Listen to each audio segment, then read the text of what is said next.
Welcome to Land Academy. This is the Cash Flow from Land show. We show you how to buy real estate for half of what it's worth and sell it on the internet really fast. I'm Jack Butala. I'm Jill DeWitt. We are Jack and Jill, and this is the Jack and Jill Show, too. With over 15,000 completed transactions, we're the experts at acquiring property. Of all kinds, not just land. For half price and flipping them for way more. All right, let's get this show started. Jack Butala with Jill DeWitt. Hi. Welcome to our show today. In this episode, Jill and I talk about foreclosing on tax liens for land acquisitions. This is honestly one of my favorite topics ever. Great show. Let's take an acquisition. All right, let's take an acquisition. Listen to me. I'm already starting. Let's take a question posted by one of our members on successplant.com, our free online community. Okay. Jeff asks, hi all. I'm working through the program, and a question I'm having is in regards to my phone calls being answered. I'd like to get a number and not use my cell. Yeah. I also use this for my full-time job, and I have been contemplating which way to go. What do? Do you let the phone go to voicemail and call back, or do you try to have someone answer the phone all the time? If so, and you're working a full-time job, how do you do this? Thank you, Jeff. This was for everybody to answer on, so I thought it'd be fun to throw in here. Do you want to answer it? Yeah. Go ahead. First choice, of course, is try to get somebody to answer the phone. That's my first choice. And there's maybe you have a wife at home. I mean, it may sound silly, but what if you're working and the wife's home with the kids? Can she answer the phone and just field the calls and just kind of take down the information, be a friendly voice on the other line? She may not be able to make the decisions or anything like that, but that's okay. Just be a friendly voice on the other end saying, hey, this is great. Oh gosh, when my husband gets home, what's a good time for you? He'll get back to you, and I'll pass that on, that kind of thing. That's my first choice. My second choice is have a really good voicemail or our system.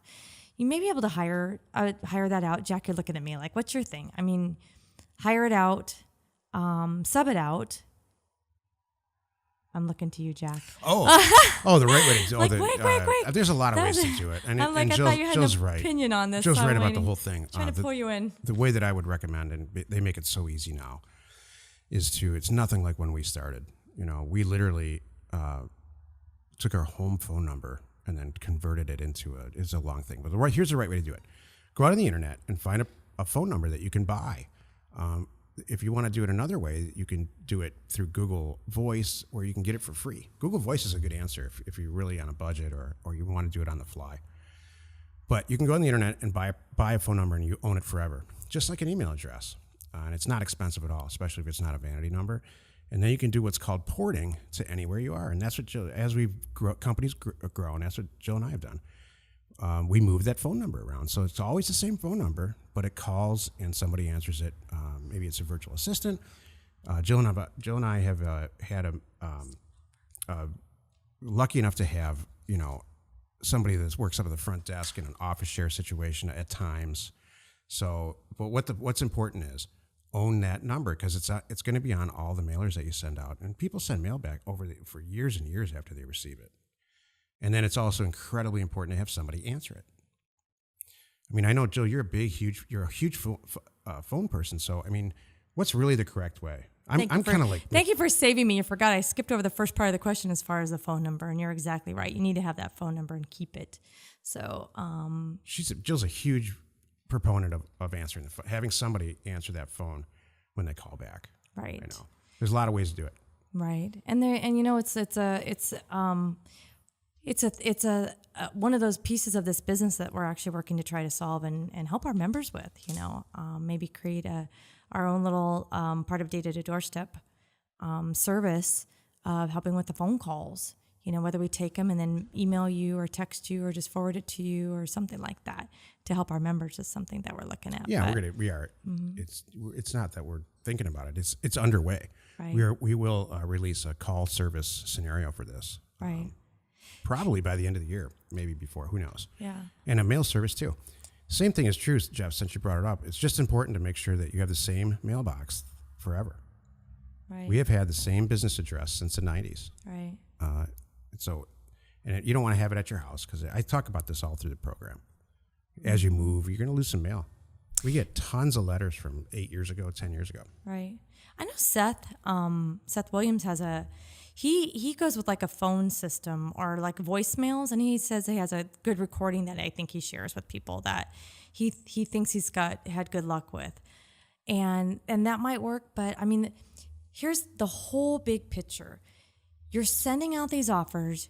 You want to talk to these people. You want to maximize, do the stuff on the back end that maximizes your yield. Right, because if the calls that you miss and the people that don't leave voicemails, those are potential acquisitions that you could miss. So this it may sound like a little thing in the front end, but it's kind of a big thing. So you, like I said, you really want to, it's a huge thing. You want to have a good phone number. You want to, like Jack said, keep that phone number.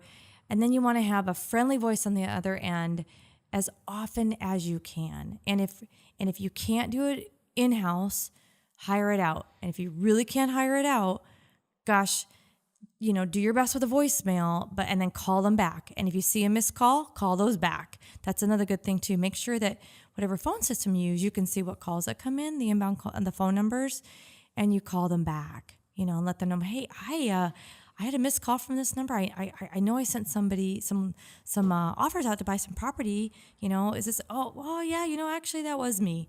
I've got 5 acres. I don't know what to do with it. There you go. Now you can take it and run. So, and be prompt about it. Don't let days pass. Because then they're going to be like, they're over it, kind of thing. So the quicker you can, the better. If people don't want to do a deal with you, they're going to crumple your stuff up and throw it away. Right. If they're really angry and they call you back and say, my property's worth way more than this, convert them. I just had a deal review call with one of our members where this exact thing happened. This person owns a lot of real estate. That's their full-time job, like strip centers and stuff. And he sent a letter to the guy, had some vacant property, and the guy called him back, called him all kinds of names and things like that, and then called him 3 days later and said, you know what? I need to do a 1031 exchange. I need to get rid of these 2 properties because they won't let me do it. It's confusing the deal.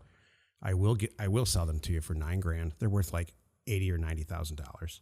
But this guy's got such a much larger commercial deal that he needs to move these properties out of the way. Jill and I have done this before too, where they don't qualify for a loan because they have too much assets. They need to sell them fast that day. So crazy stuff happens, and you want to be able to talk to the person on the phone when they call. Mm-hmm. I've made a ton of deals personally early on, where because I didn't have a phone number. I answered the phone in the beginning, and the number was on caller ID, and so at the end of the week, I'd take the 20 or 30 or 40 people who just hung up and call them back and say, hey, I guess you got my offer because this is the only thing that this phone number's for. I did a lot of deals that way. Mm-hmm. Exactly. So if you're having this problem, this is good. Exactly. Once again, these are all rooted in great, there's letters in the mail. People are calling back. How do I manage it? I think I love it. Hey, today's topic is foreclosing on tax liens for land acquisitions. This is the meat of the show. Jill, this is one of my favorite topics. I know, this is kind of all you. I'm just going to kind of sit back here. I need you to, if it gets too brainy and boring, I need you to give me a signal or call me a kook or something. Okay. We should have a code word. Okay. And say, you're nuts again. Okay. Okay, so what happens is that people stop paying. Kook. Just kidding. Oh my gosh, that's going to happen. I'm kidding. People stop paying their taxes for whatever reason. Most of the time, between you and me, it's because they die. So the kids don't know about it, whatever happens, but they stop paying. And they get lots of letters, and some time passes. This is the typical course. Every state's different. This is a typical course of action. Letters from whom? They get letters. Oh, thank you. They get letters from the taxing authority. 99% of the time, it's the county. Sometimes the taxing authority is a city or an HOA, homeowners association. And they say, look, you're way back on your taxes. This is years have gone by now. They're back on your taxes, and we're going to place a lien on the thing. And so now there's a tax lien. Well, investors like us or anybody else, or even people on Wall Street, can buy these liens as an investment vehicle. And you buy the lien, and so one of 2 things happens when you buy a lien. You either get paid the money back from the person who wants to keep the property. If they want to keep the property, they pay you the amount of the lien that you purchased plus interest. In Arizona, it's 16%. I think in California is not a tax lien state, but sometimes there's tax liens, sometimes tax deeds, sometimes both. Or if they say, you know what, I never wanted this property anyway, I don't want to deal with it, take it. Then you foreclose on it. Okay. Can I back up here? Yeah. So let me paint the picture. My grandma passed on. I inherited the property. I didn't even know it existed. Next thing you know, these letters start popping up. I don't want this property. I asked all my relatives, then nobody wants it. Fine. So more letters, more letters, more letters, more letters. Now what's this letter? A tax lien? Someone's gonna buy the amount of the taxes that I owe, and then if I want to get it back, I have to pay them back. That's it. So did they pay the county Yes. the taxes? Yeah. I owe $800 in taxes. Let's just say it's something. Could be $80, but let's just say I owe $800 in taxes. So you're saying to me this letter I got, it's just now telling me, hey, by the way, you didn't pay the taxes, so this guy did. So you get to either A, pay him back plus the interest, or sit tight. He might get the property because he's at least somebody's paying the taxes. That's right. Okay. That's a great summary. Okay, thank you. Oh. So let's say, hey, you pay the back, so that's a no-lose situation, in my opinion, for the investor. And I'm oversimplifying this, gets a lot more complicated, but the investor either gets 16% back in Arizona's case, or they end up with if more and more time goes on, they end up foreclosing on the property and owning it for the amount of the back taxes. It's the single cheapest way to buy property, I think, even more than sending out letters. It's not efficient like sending letters is, those deals almost close themselves, but this is a way to get some cool property. We've done it. How many long? times. Okay, so I'm going to flip the whatever now. So now I'm the guy that paid the $800 in the taxes, and I'm sitting here, and I have 10 of these, and I'm fingers crossed that all these people don't follow through. So now I got one that didn't follow through. How much time has to pass before I can start the foreclosure process? So every state's different, but in Arizona, a certain amount of time's got to pass. The lien has to be purchased, or it has to be at least 5 years from the initial auction date where they auction the tax lien off. There's over-the-counter tax liens. I don't want to make it all confusing. There's OTC tax liens where you can just walk in and buy them. And then there's there's an auction where you can purchase. You're literally bidding on the interest rate, and I don't want to confuse anybody. I've never purchased a tax lien at an auction. Right. I've only ever purchased the ones that are over the counter, where I know I can sit there and look at the deal and make sure it works for our business model. And not have to wait and see what's going to happen. I mean, that's the thing too. When you're doing this, you're gambling. You're rolling the dice that worst case scenario, I'm going to get my 16% back. That's at least what you know you're going to get, because that's the only way the person can basically reclaim the property, is by paying back that amount plus that interest. So I know I got something, so that's not bad, but I'm really hoping to get that property. And then how long and how expensive is the foreclosure process? It's it's called judicial foreclosure in Arizona anyway. There's a lot of different ways to do it. There used to be administrative foreclosure where you just bought the tax lien, they never paid, and the county foreclosed on it and issued a deed. They stopped doing that a long time ago. It's just too time consuming. But judicial foreclosure is a lawsuit, and you have to. It's all outlined by statutes, and it's about. Yeah, it can be 6 months. It's not very long if you're within the right time. Not very long in but I want the property. I want to flip it that fast. You just can't. You can use that 6 months to market the heck out of the thing, and have it sold by the time you pay for it. So, you just go through the process. There's a notice. You literally have to post it in the newspaper, which seems crazy at this day and age. But there's a publication that statutorily have to post it in the newspaper. But man, I've done some unbelievable deals this way.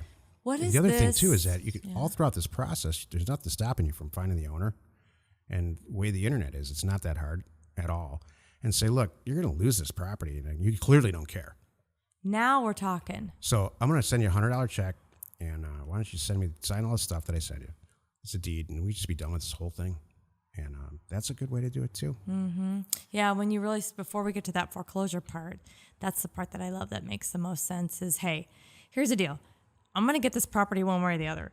would you like to get some money out of it? I'll just give these to you now because then I don't have to go through all the legal stuff. You know, everybody wins. I'm going to pay an attorney or I'm going to pay you. And I'm going to pay an attorney or I'm going to pay you. I'd rather pay you. Right. That's exactly right. And if I got that phone call, I'd be like, yeah, I kind of would rather have that too. Right. So there you go. What is the, Jack, in your opinion, what kind of properties is the ideal thing for? Is there any particular property type that? Land. Okay. Any size? I'm asking for anything above $20,000 or anything because if it's a smaller property that's only worth a couple $1,000, I'm not going to go through this whole process. It's so many other things I can get it. But if I'm looking at $100,000 or 50 or whatever, what do you think? Is there a sweet spot? No, there is no sweet spot. If you have a liquidation venue like we do on the internet where you post it and you can double and triple your money, that's pretty sweet. I've seen people, Los Angeles County has one of the largest tax auctions in the world, back tax auctions. Mm-hmm. It's not a tax lien, it's a tax deed auction in person. And, I've seen people buy $150,000, $200,000 pieces of property that are worth millions. So as far as the sweet spot goes, it's all what your business model is. Okay. But I wanted to do a show on this, and if you turn the radio off because it's boring. I'm sorry, but some of this stuff, if you have the personality type like most of our members have, where you just want to, you want to sit down and really study it and get into it, you can have a whole very prosperous career foreclosing on tax liens. And here's another note: the vast majority of people who buy tax liens are people who just want the interest. They do not want to foreclose. That's not the business they're in. They're not in the real estate business. They're in that 16%. I'm going to get it. They're in the stock market business. Yeah. They look at it as an investment vehicle. Yeah, I want 16%. Even 8% for those guys are great. It's great. So those people are also posted everywhere. It's public record who bought a tax lien. Mm-hmm. If XYZ company out of Manhattan, New York, bought a slew of tax liens, call that person because there's a bunch that they're not going to pay. Right. And they'll take a substantial discount from what they paid to get it out of their portfolio. Right. So there's a play there too. So cool. I love it. That's good. If you have a question or you want to be on the show, call 800-725-8816. Jill, inspire us. After all the tax lien talk, I know. Let's talk about something nice and fun. That's funny. And pretty. Nice and like fun you. and pretty. How about, I think this is nice and fun and pretty. Don't be afraid to let go of your projects.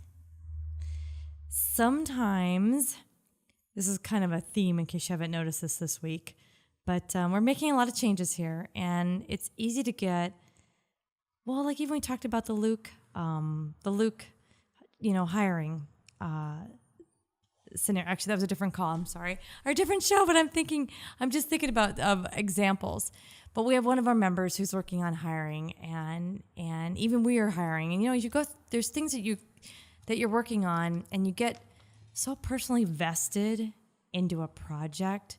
When it's time to pass it on, I watch this happen. People have a hard time letting go, and I want to make sure you don't let go. I mean, don't be afraid to let go, because if you can't do that, you might hold yourself back from doing other things or learn. Yeah, I mean, I agree with you. It's hard to let go sometimes, but the question I ask myself is this: is can anybody really do this, or do I have to do it? Right.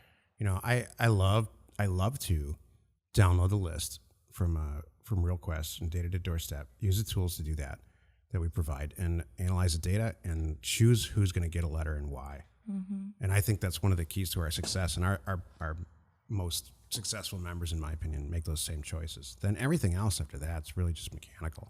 Well, talking to the seller's not. Do you know what's funny about that? You will always do that. But here's the thing, though. But that's your thing. But on the other time, you have had to let that go too. Yeah. Because there's times that you're just too busy. I know. And you really can't do it. And is it hard for you to let go? For that, it's very hard. Actually, yeah. It's extremely hard. That's what I'm saying. To let go of talking to sellers and buyers is not hard for me. Well, that's what I mean. Not hard for me at all. So that's what I'm saying. There's some projects. That's what there's times that even though it's your baby, you're gonna have to, or you can't grow. I mean, that's it. You can't grow. If you know what, that's right, it. Jill. Well Jack, said. If you were the only person from day one since 1999 that was doing steps 1 through 5 in this company, we would not be here today.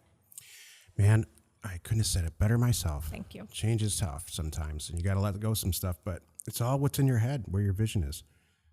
We have most of our members, I would venture to say, and Jill, tell me if you have a different perception because you're on the front lines more than me. They're one, maybe a two-person operation, and always will be. They want to make 10 or 15 or $20,000 more a month, and they're happy doing it like in 1 or 2 weekends and opening the mail and doing a couple deals, and that's great.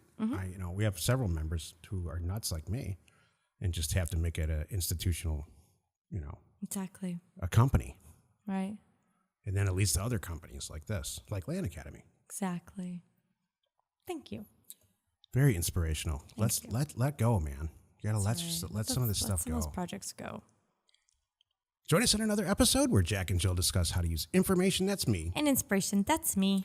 to get just about anything you want. We use it every day to buy property for half of what it's worth and sell it immediately. You are not alone in your real estate ambition. Buy some tax liens. That's a good point, Jill. Buy one tax lien and foreclose on it and expect to do it all wrong. And I bet you won't, because if you can start that process, you're kind of a weirdo like me. And it's just an A to B to C to D, and you're going to get a notice stamped back from a judge somewhere in the county that you foreclosed on it. If you did everything right, you're going to own a piece of property for like $68. Or hire an attorney. Let them do the first one. They might charge you $800 or so. It's usually attorneys like right in that local town. It's one of those things that I look at. I think it's you're either going to love it or you're either going to hate Yes. it. So I say either do one. I think do one, and you might go, "What the heck? Yeah. That was awful. That was painful. I didn't want to have to do all that. It was just too much work. I could have just bought and sold 6 over here, easily, painlessly. I don't know, and made that money. It always leads to something else for me. Once you start going down the road and you buy, let's say, six tax liens, and then you finally talk to somebody because you're trying to just do the $200 thing. They have 500 more properties over here. They know this guy, and it's another way that opens the door to talking to people who have a ton of property they just don't want. That's what our whole business is. That's true. Just use it for that. Yeah. That's the good. Wall Street guys missed the point. There's a lot of Wall Street companies buying hordes, tranches of these things. And the ones that don't work, they sell them off cheap or at a loss. And there's no boots on the ground there. Exactly. And that's the real value, I think. Right.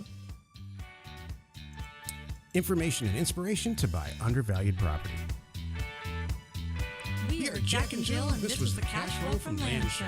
We are the experts at acquiring property Of all kinds, not just land. for half price, just so we can flip it for way more. And really fast. Thanks for listening. Let's go buy some property. If you want to get involved or you need more information about our profitable, niche real estate operation, call 480-467-0359. You just might get Jill at the other end of the line. Landacademy.com.